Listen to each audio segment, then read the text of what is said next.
Hello, my name is Beck Dean.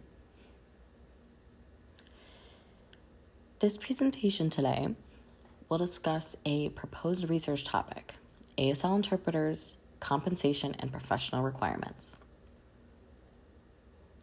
Before we get started, brief little background about myself. I have a Bachelor's of Science degree in ASL Interpreting from RIT-NTID. I used to work as a research assistant at the NTID Deaf Hub, and I have 2 student interpreting practicum experiences, one focusing on healthcare interpreting and the other on freelance interpreting. The goals of this study are to collect longitudinal data surrounding ASL interpreters' professional compensation, their professional requirements, and the evolving costs of being an ASL interpreter. This research is particularly relevant because there's been minimal research about ASL interpreters in the past, especially their compensation. Additionally, the starting rate for an interpreter now is relatively low, while cost of living is consistently increasing.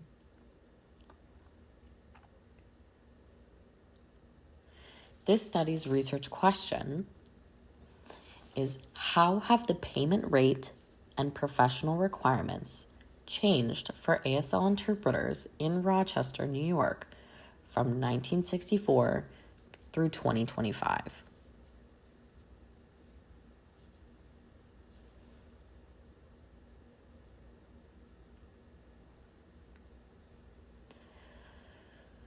So for some historical context, interpreting as a profession involved hearing individuals who were in the deaf community and were allowed to interpret because they had established trust, because the deaf community recognized this person and their respect for deaf community values.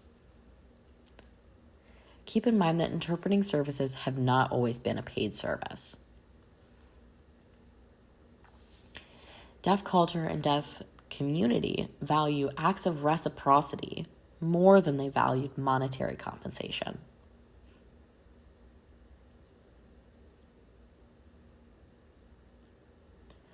The regulating body for professional ASL interpreters in the United States is called the Registry of Interpreters for the Deaf, also known as RID.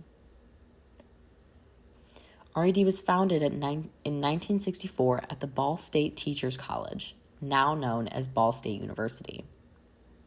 A workshop was held there where deaf individuals, deaf interpreters, hearing interpreters, and hearing individuals who knew sign language came and discussed interpreting as a profession in general. And as a consequence, RID was founded.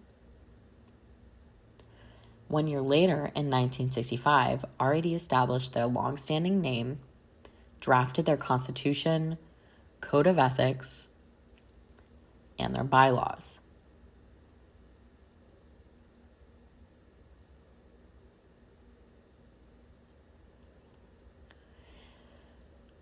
Some literature to know related to cost of living.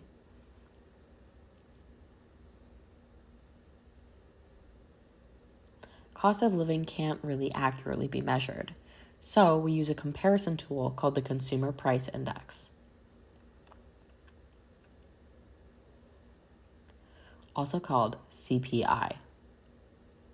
CPI itself represents the changes of all goods and services purchased in the United States.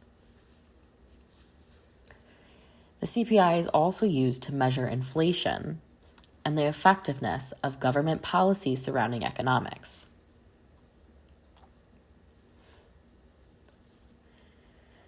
The CPI is commonly used to adjust wages based on the cost of living in the United States, meaning the CPI can be a good indicator of the cost of living. So we can gauge cost of living based on the CPI.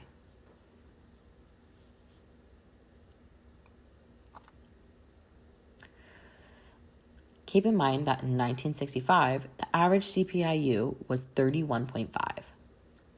In 2024, the average CPIU was 313.689. That's a large difference, and this indicates that there's a significant increase in cost of living since 1965.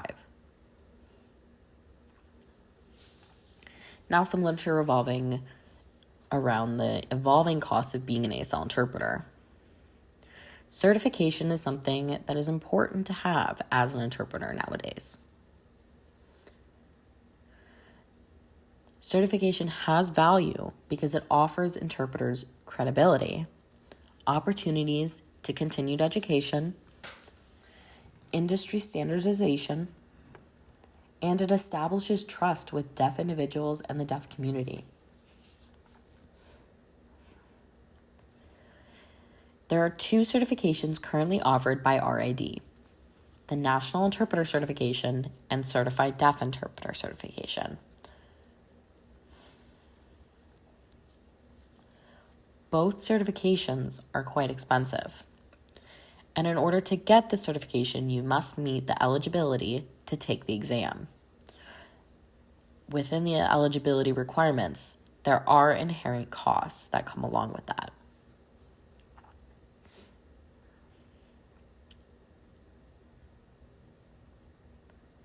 Keep in mind that the type of interpreting will impact the kinds of costs that an interpreter takes on. So for example, freelance interpreting, they need to pay for transportation.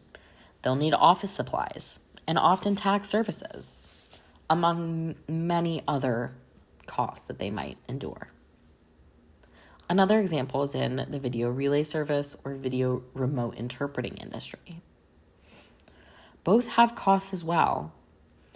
You'll need a computer, a microphone, video technology, high-speed internet, among many other things. And that's something that interpreters need to pay for. So the methodology for this research is designed to be explorative and descriptive in nature, using both quantitative and qualitative data. Participants are hearing and deaf individuals who worked as ASL interpreters between 1964 and 2025.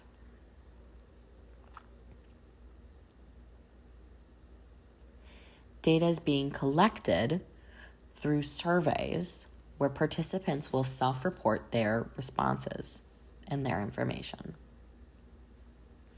Surveys will be spread and sent out by a process called snowball sampling. The survey will be sent to various agencies and businesses that use interpreting services regularly, and those organizations will send the survey to their pool of interpreters. This analysis of the information will be revolving around monetary compensation, professional requirements, and additional costs.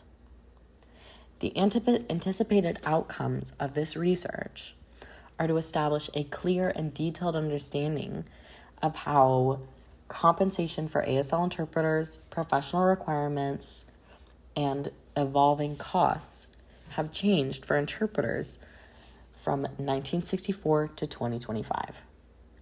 Thank you.